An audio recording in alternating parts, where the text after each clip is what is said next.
Sebelum lanjut ke videonya, jangan lupa buat di subscribe dulu ya guys ya. Dan kalau sudah subscribe, mari kita lanjut ke videonya. Halo guys, jumpa lagi bersama saya di channel Tua Vlog. Dan assalamualaikum warahmatullahi wabarakatuh.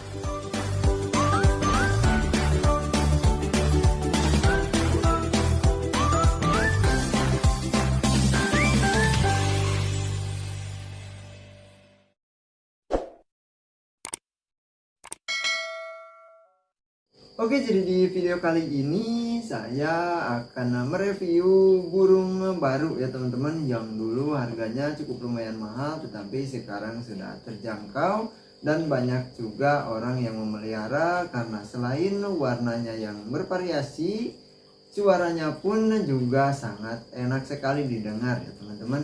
Dan burung apa yang saya maksud atau yang saya sudah beli, langsung saja kita lihat sekarang ya teman-teman. Nah, oke teman-teman, jadi burungnya seperti ini ya. Dan untuk namanya sendiri, nama burung ini yaitu burung kenari ya teman-teman.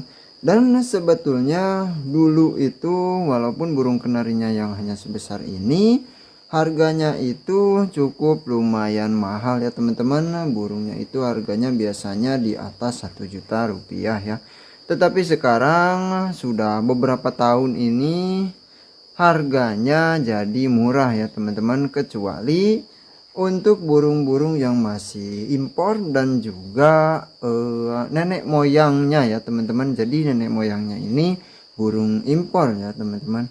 Nah, dan untuk jenisnya sendiri yang masih mahal sampai sekarang yaitu burung kenari Yorkshire ya teman-teman, terus kenari rasmi, terus Belgian bosu, terus giboso, terus ada juga kenari Scott fancy ya teman-teman. Nah, itu burung-burung yang ori-orinya atau F1 nya juga itu sampai sekarang harganya masih kurang lebih 1 jutaan, dan ada juga yang lebih dari harga 1 juta ya teman-teman, apalagi yang masih orinya ya teman-teman.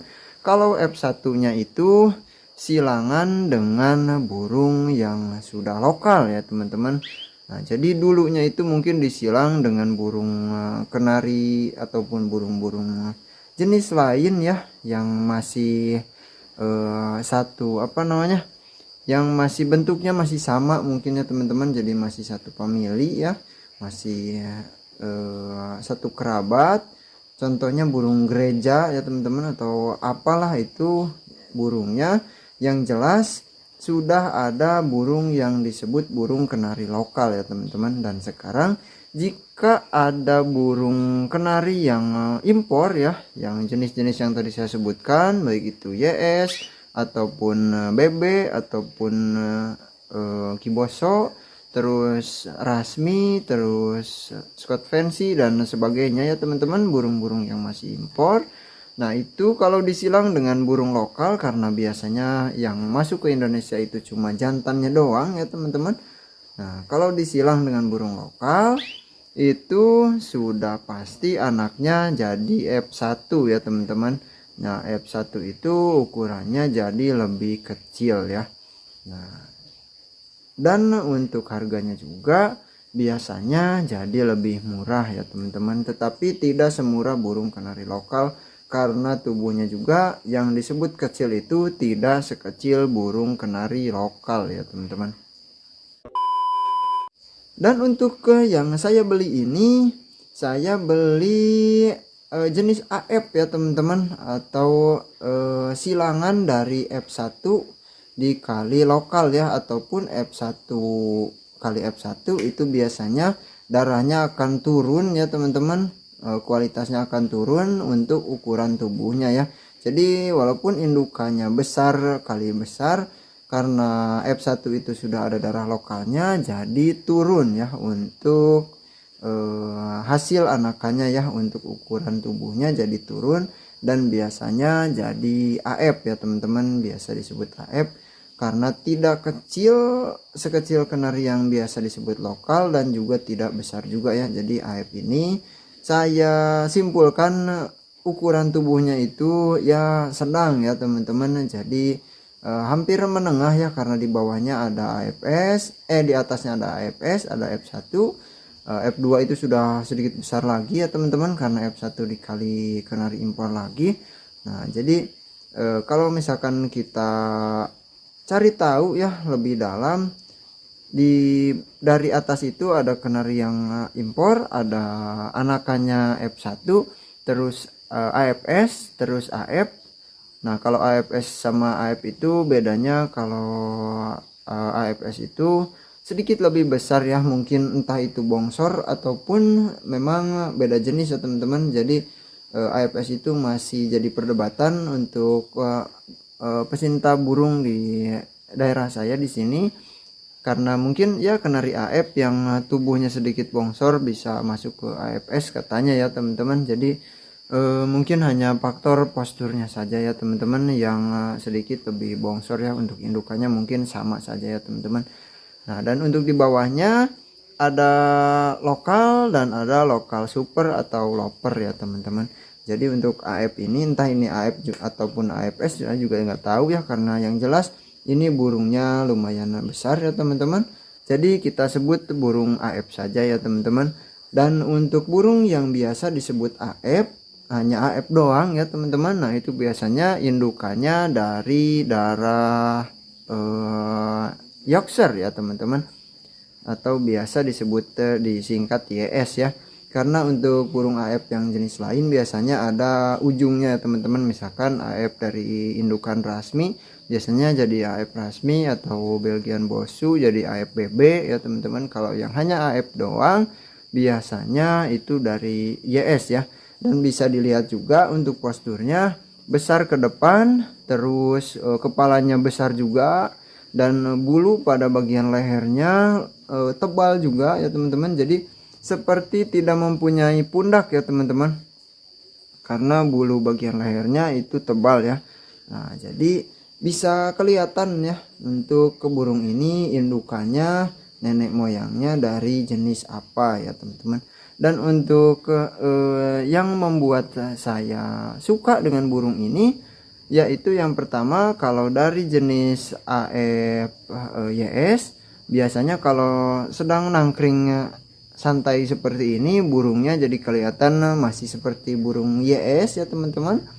Nah dan untuk yang kedua, ketika burung ini ngerol, ketika burung ini bunyi, kalau untuk YS asli sama F1, F2, F3, F4 itu biasanya untuk ekor masih kaku ya, kaku ke belakang bahkan sedikit lebih ke atas.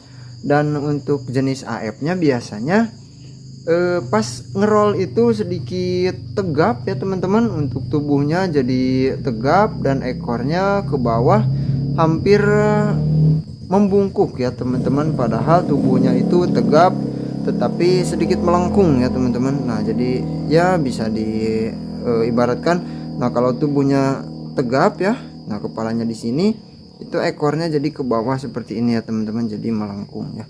Dan itu salah satu yang membuat saya suka dengan kenari jenis ini ya teman-teman.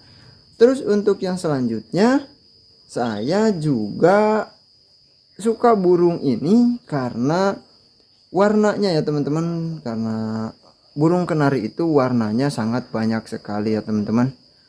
Dan untuk yang saya punya ini warnanya masuk ke jenis panda ya teman-teman. Jadi perpaduan antara warna putih dan juga warna hitam ya. Tetapi karena ini hitamnya juga sedikit keabu-abuan ya, tidak ada yang hitam pekat ya teman-teman untuk burung kenari.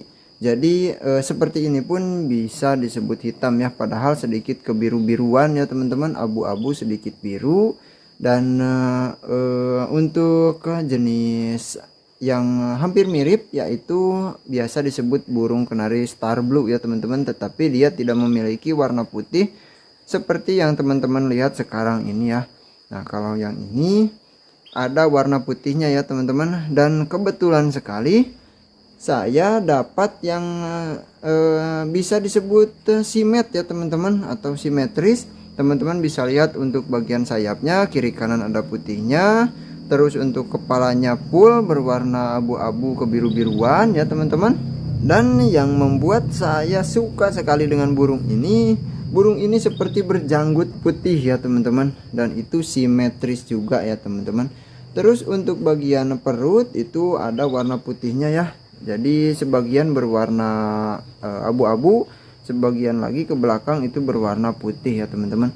Tetapi sayangnya ada sedikit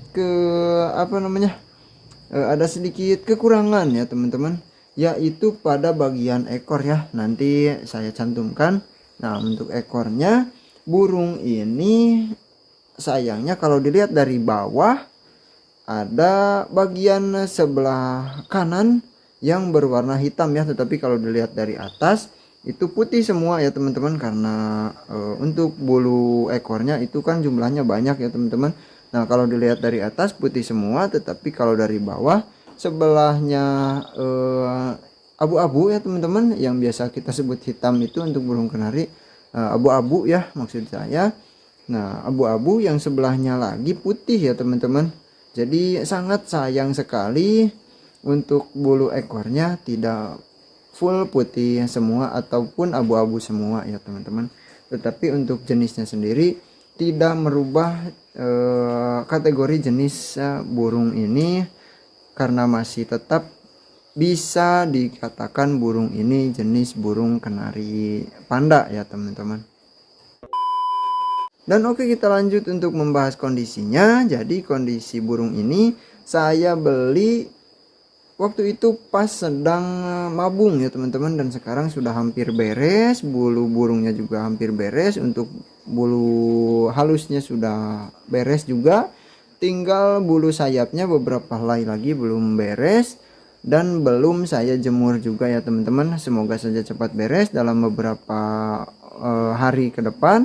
Dan setelah nanti saya jemur, sudah pasti burungnya akan gacor lagi ya teman-teman, karena sekarang pun burung ini masih tetap bunyi, tetapi belum segacor sebelum burung ini mabung ya teman-teman. Karena saya tahu burung ini awalnya seperti apa, karena kebetulan saya dapat dari orang yang saya kenal ya teman-teman.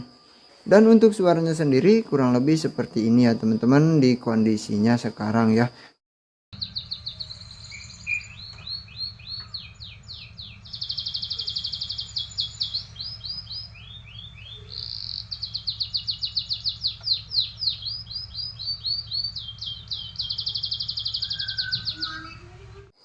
Nah, seperti itu ya teman-teman, dan nanti bisa lebih bagus lagi, lebih kencang lagi, dan lebih panjang lagi kalau misalkan sudah selesai mabung biasanya ya. Karena burung ini usianya juga sudah lumayan tua ya teman-teman, sudah lumayan dewasa. Jadi ketika mabung pun burung ini sebetulnya tidak sampai macet bunyi ya. Nah, kalau kenari yang masih muda biasanya ketika mabung suka macet bunyi ataupun setengah volume ya teman-teman, tidak sampai gacor full volumenya maksimal ya teman-teman. Jadi sedikit kurang keras ya teman-teman. Tetapi untuk burung yang sudah tua biasanya ada yang masih gacor, ada juga yang setengah volume ya teman-teman. Jadi untuk membedakan, jika teman-teman punya burung yang sedang mabung terus macet, nah itu biasanya kenari yang masih muda ya. Kalau yang sudah tua biasanya paling jelek itu paling setengah volume ya teman-teman. Dan rata-rata kalau yang sudah tua atau sudah dewasa itu masih akan tetap gacor ya teman-teman, volumenya full, keras ya teman-teman, dan enak sekali didengar, sama seperti burungnya ketika sedang normal ya teman-teman, tidak sedang mabung ya teman-teman. Dan untuk video kali ini mungkin hanya itu saja ya teman-teman. Nanti kalau misalkan burungnya sudah selesai mabung, sudah saya jemur dan sudah gacor, saya akan update supaya teman-teman tahu suara burung peliharaan saya ini seperti apa ya. Dan semoga tidak ada hal buruk yang terjadi pada burung ini, dan semoga cepat juga ya untuk proses dorong sayapnya ya teman-teman. Dan oke, sekali lagi saya ucapkan terima kasih banyak. Dan terima kasih banyak ya buat semuanya yang sudah menonton sampai akhir, dan sampai jumpa lagi di video selanjutnya. Wassalamualaikum warahmatullahi wabarakatuh.